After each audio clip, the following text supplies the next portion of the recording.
Bonjour, c'est Thierry pour Macramé Style France. Je suis heureux de vous retrouver pour ce nouveau numéro consacré à l'art du macramé. Aujourd'hui, nous allons continuer la série sur les badernes et nous allons voir le nœud de python ou baderne à sigance. Si vous êtes nouveau sur la chaîne, je vous conseille de vous abonner. Le lien est dans la description. Et n'oubliez pas d'activer la cloche pour être informé des notifications, parce que je publie une nouvelle vidéo chaque semaine. On se retrouve après le générique.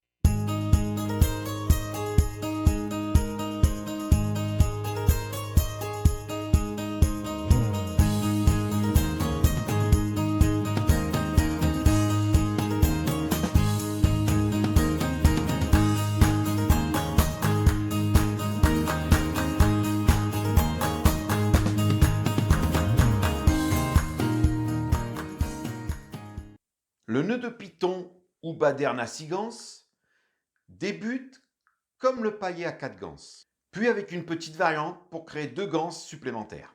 Vous pourrez ainsi créer de petits napperons avec des cordes de 3 à 4 mm et avec des cordages plus gros, en chanvre par exemple, de 8 à 10 mm, faire des dessous de plat, voire même des paillassons. Et si vous voulez connaître le sujet de la semaine prochaine, je vais vous demander de rester jusqu'à la fin. Bien, pour ce nœud python ou baderne à 6 ganses, 1, 2, 3, 4, 5, 6, vous voyez, 6 ganses. Là, je l'ai fait en petit format, comme celui de la semaine dernière, vous voyez. Et là, on va le faire de la même manière, avec du fil du cordage de 8 en chanvre. Alors j'ai pris 4 mètres 20 environ, 4 mètres 20, 4 mètres 50. Il vaut mieux avoir une marge au départ. De toute façon, on va resserrer, on sera obligé de couper le reste. Donc voilà. Vous pouvez même prendre plus si vous voulez. Donc on va doubler notre cordage. Voilà, il est doublé. Donc là, nous avons notre dormeur ici. Et notre courant ici. Et là, on va passer par-dessus le cordage 5 fois. Donc on démarre comme la semaine dernière. Donc on commence par faire 3 fois, 1 fois, 2 fois, 3 fois. Et ensuite on vient passer 1 fois, 2 fois dessus avant de passer dessous.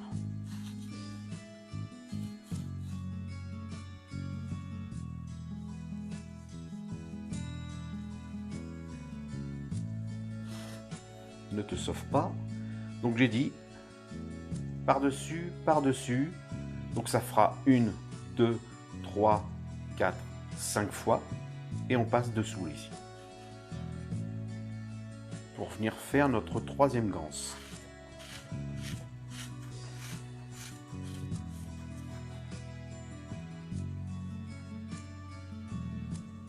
Vous voyez, ça commence à se dessiner. On a 3 ganses. Ensuite, on va venir passer par-dessus cette ganse, complètement, comme ceci. Et ensuite, c'est la loi du dessus-dessous, dessus-dessous. Donc là, on va passer sous le dormeur.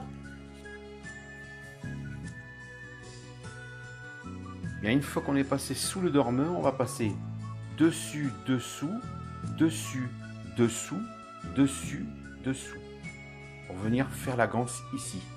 La 5e ganse, donc dessus, dessous, dessus, dessous. Et là, on va pas par là, les ganses sont déjà faites.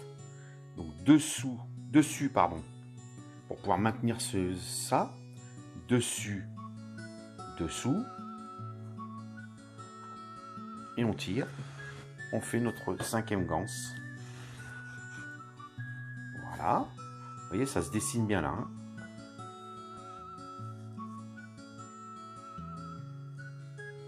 On peut le retravailler un peu pour qu'il soit à peu près pareil partout. 1, 2, 3, 4 et 5.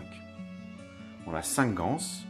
On a dit 6 ganses. Donc là, comme la fois précédente, pardon, et bien on va venir suivre le dormeur. Et donc on va dessous, dessus, dessous, pardon, dessus, dessous. On a juste à suivre là. Hein. Voilà. Et on fait la 6e ganse. Voilà, on essaye de faire à peu près pareil partout. On le retravaille s'il le faut pour que ce soit pas trop mal. On va lui donner un petit peu de moula pour qu'il soit un peu plus grand ici.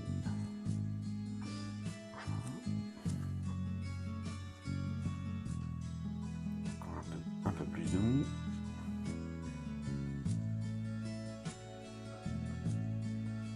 Donner un peu de jeu ici. Voilà, on n'est pas trop mal là. On va resserrer un petit peu celle-ci. Voilà, on n'est pas trop mal. Et donc on continue. Donc dessus, dessous, jusqu'au bout de ce cordage. Dessus, dessous.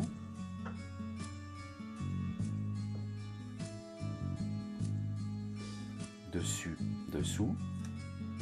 Juste à suivre là. Comme la semaine dernière. Dessus, dessous.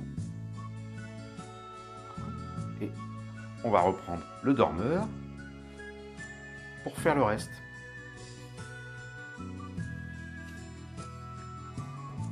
Donc là, dessous, dessus, dessous, dessus.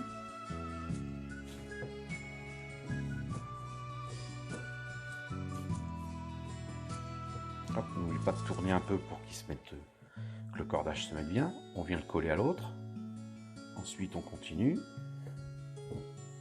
Dessous, dessus, dessous, dessus.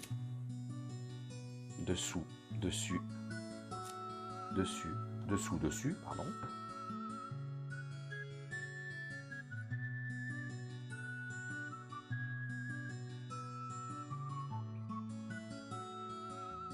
Voilà, il faut que je resserre, j'ai pas assez, mais c'était prévu, puisque je veux qu'il soit serré, donc je vais lui donner un peu de... Je vais tirer un petit peu sur l'autre bout pour donner du jeu. Donc ici, je vais resserrer ici. Commencer à resserrer ici, là où était le fil le cordage de tout à l'heure. Donc on vient serrer un peu plus là, plaquer, et on repart.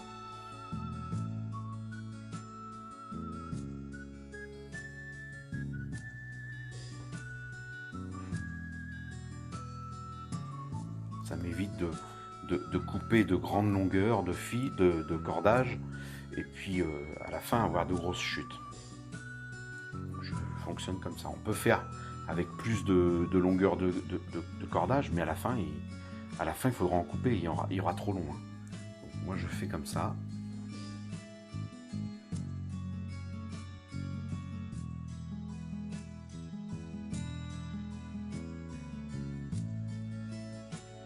Voilà, j'ai récupéré de la marge.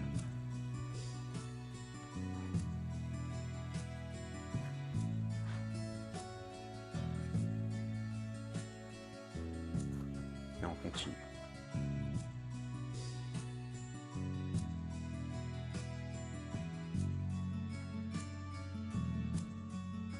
Et voilà, il reste plus qu'à retravailler un petit peu ça, c'est un peu mou. Voilà, attaché derrière. Et je vous montre après comment ça fait une fois terminé. Voilà le nœud de python terminé. Je l'ai un peu plus serré que celui de la semaine dernière, puisqu'il est plus gros, donc sinon l'autre aurait été un peu plus petit. Pour faire un dessous de plat, ça aurait fait peut-être un peu petit. J'ai fait les surliures ici, derrière, donc on ne les voit pas. Si vous prenez, alors vous voyez, hein, il me reste que ça comme fil hein, sur la longueur que je vous avais dit au départ. Donc on n'a pas le choix à un moment donné. Le fait de resserrer, on a une chute à la fin, mais j'ai essayé d'éviter d'en avoir de trop. Et donc là, pareil, hein, si vous voulez faire avec du cordage beaucoup plus gros, vous pouvez faire un paillasson. La semaine prochaine, nous allons conclure cette série sur les badernes avec la baderne à 10 ganses.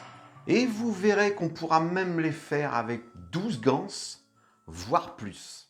Mais jusque-là, je vous laisse vous entraîner sur ce que l'on vient de voir et je vous souhaite une agréable semaine. Si vous avez aimé cette vidéo, n'oubliez pas de mettre un petit pouce, ça encourage notre travail. Et n'hésitez pas à commenter, je me ferai une joie de vous répondre.